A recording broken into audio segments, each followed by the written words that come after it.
from littleselflearning.com, and today we are going to talk about a topic that's very important for early literacy development, and it's called concepts of print.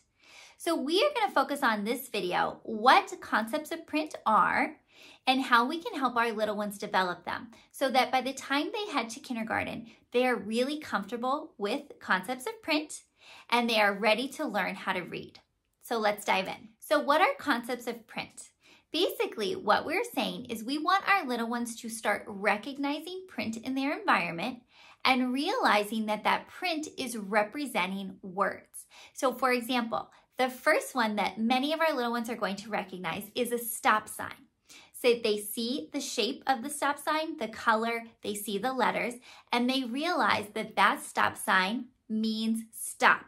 It's carrying meaning. So they're starting to put together that the letters are representing sounds in the word stop, and that together it's making a word, and that word has meaning. It's telling cars and people to stop. So that's what we want our little ones to be able to do. We want them to recognize print in the environment. We want them to understand that that print carries meaning, that there's a purpose that that print is there. And we also want them to have experiences with print and knowing that it can be used for many different purposes. So not all signs are stop signs. They carry different meanings. And not all print is on a sign. We can have print in different ways. So it carries different meaning and we can see it in a variety of ways. That's what we want our little ones, our toddlers, preschool, and pre-K kiddos to start understanding when they see print in their environment that it carries meaning. So here are a few tips to really focus on concepts of print with your little one. And the first one is not surprising. It's to read to your little one. When you're reading to them, you can point to the title, you can point to the words, you can really let them understand that the words on the page, that's what you're saying, and it carries meaning.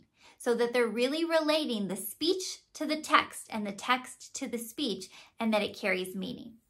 Besides books, you can also read signs to them, cards, the newspaper, magazines. You can show them print on walls. You can really point it out all over the environment. Cereal boxes, I mean, it's just everywhere. And really letting them know that that print is carrying meaning, that it's saying something, that it was someone's speech that they wrote down so that now you can read it wherever you are, that it's saying something. Another fun way to work on concepts of print is by working on looking at books and pointing out the different features of a book. So you're working on that text concept.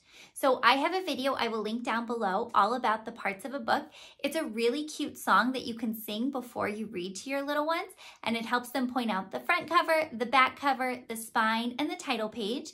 And then you can focus on the title, the author, and the illustrator, showing them that the words on the page are representing someone's name or what they did in the book or the title. So you're really drawing that connection between the speech to the print. Along those same lines, there are other conventions that we want to teach our little ones about books. So for example, we want to teach them how to hold a book properly, that we don't hold it upside down, that we hold it properly. We want to show them how to open a book and that we go from left to right when we're turning the pages. We also want to show them that when we're reading the sentences on the page, we start at the top of the page, we go from left to right, and then we do something called a return sweep, where we go back to the left, the next line down, and then keep going over to the right. And in that way, we're working our way down from the top of the page to the bottom of the page. And then when we do get to the very bottom of the page, that's when we turn the page and we start all over. So all of these are little things that our little ones don't know about when they're first exposed to books. We also want to point out that on the page, the words are separated by spaces. So a group of letters makes a word separated by a space. Another group of letters separated by a space goes down to the end of the sentence. That's what a sentence is made up of. We want to talk about how a sentence starts with a capital letter and then it ends with a certain type of punctuation mark, whether it's a period, a question mark, or an exclamation mark. And we want to talk about how the author specifically chose the punctuation to help us change our voices. So the author wants us to change our voice and have different expression for that sentence based on the punctuation mark. So this is always super fun for kids to practice because you can have the same sentence read in different ways with different punctuation marks at the end.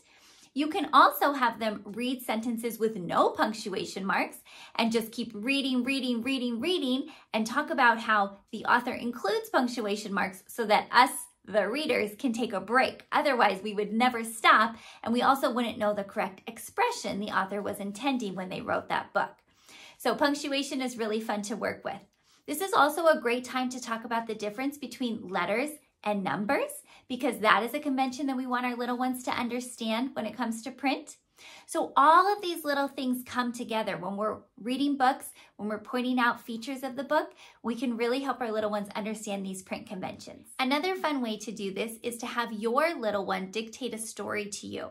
So they're probably not going to be ready to write their own, but when they say the words and they see you write the words on the paper, and you can show them, look, what you spoke, I just wrote down on the paper, and now we can read it back. That is showing them that print carries meaning and that what they say, they can get written down so that somebody else can read it. So this is especially fun if they love to draw. They can draw a picture first, and then you can write down what they're saying. And that really helps them understand that the print on the page is not random. It has meaning and it has purpose. So I hope those ideas were helpful for you. Concepts of print is definitely an important area to focus on in preschool and pre-K before our little ones get to kindergarten. So if these ideas were helpful, you can go ahead and let me know. If you have more questions, comment below or find me on my website, littleslovelearning.com.